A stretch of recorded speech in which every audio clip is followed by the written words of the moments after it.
This video contains descriptions of real historical events, including violence and disturbing subject matter. All content is presented for educational purposes based on verified public records. Viewer discretion is advised. On Christmas Eve, 1945, a house in West Virginia caught fire while a family slept inside. The parents and 4 of their children escaped. 5 children did not. But when the fire was out and the ashes were searched, there was nothing there.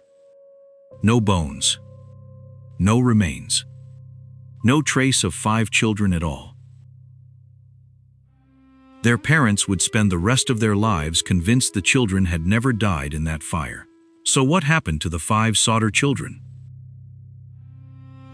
George and Jenny Sodder lived in Fayetteville, West Virginia, with their large family. George was an Italian immigrant who had built a successful trucking business. They were respected, hard-working, and well-known in their community. Together they had 10 children.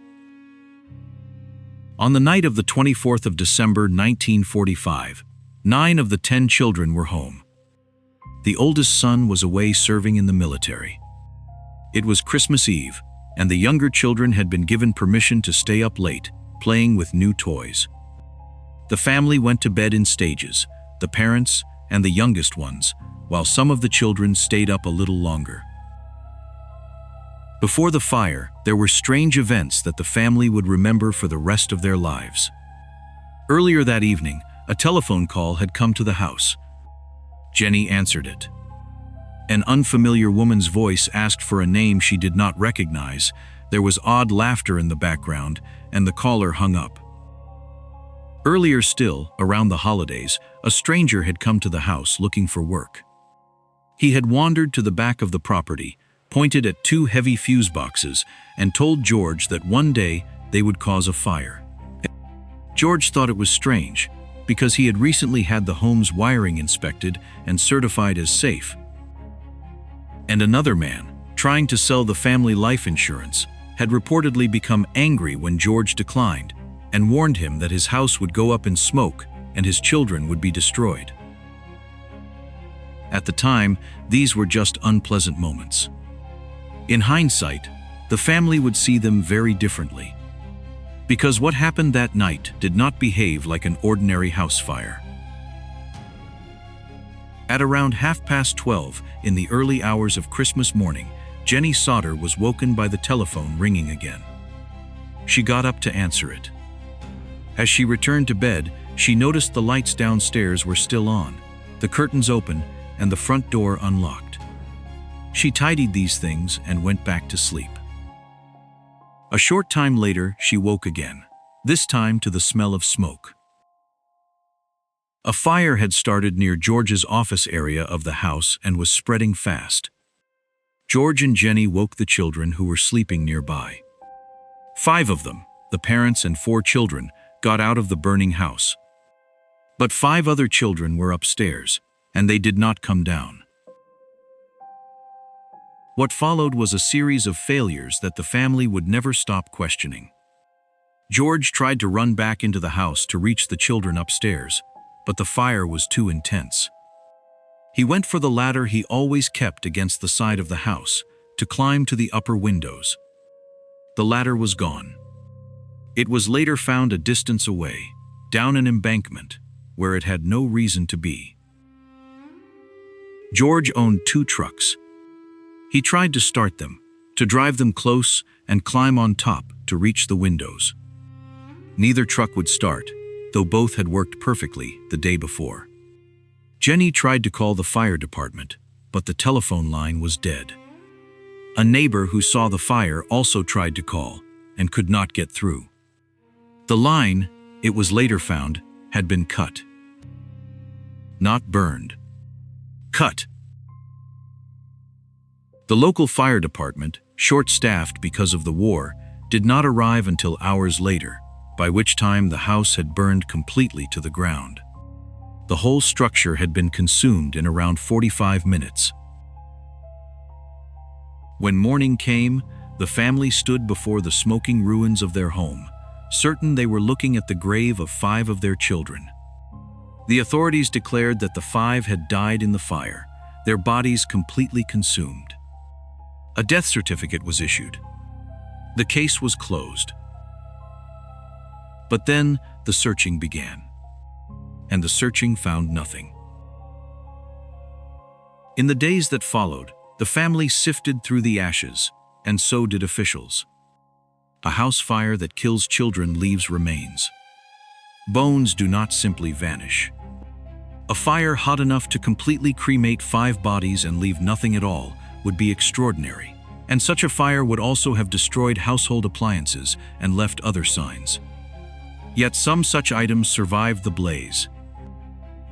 The Sodders found no teeth, no bones, no identifiable human remains of any kind.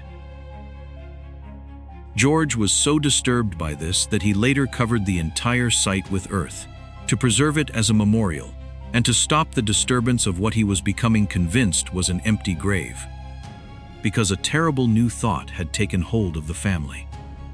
What if the children had not died in the fire at all? What if the fire had been set, the phone line cut, the ladder moved, the trucks disabled, all to cover the fact that the children had been taken? The strange events before the fire. The threats. The sabotage on the night itself. And then the impossible absence of any remains. To George and Jenny Sodder, it stopped looking like a tragic accident and started looking like something that had been planned. The Sodders began to gather reports, and the reports were strange.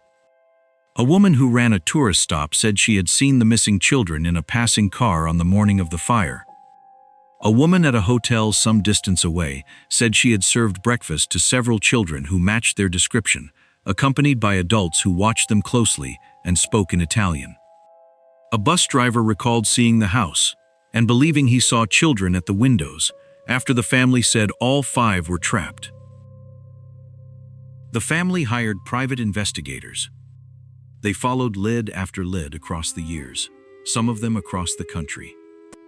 George came to believe that the fire might have been connected to his outspoken opposition to certain figures or to organized crime elements who resented him, a theory that has never been proven. The official position remained that the children had died in the fire. The family never accepted it. In 1968, more than 20 years after the fire, Jenny Sodder received an envelope in the mail. It was addressed only to her. Inside was a photograph of a young man.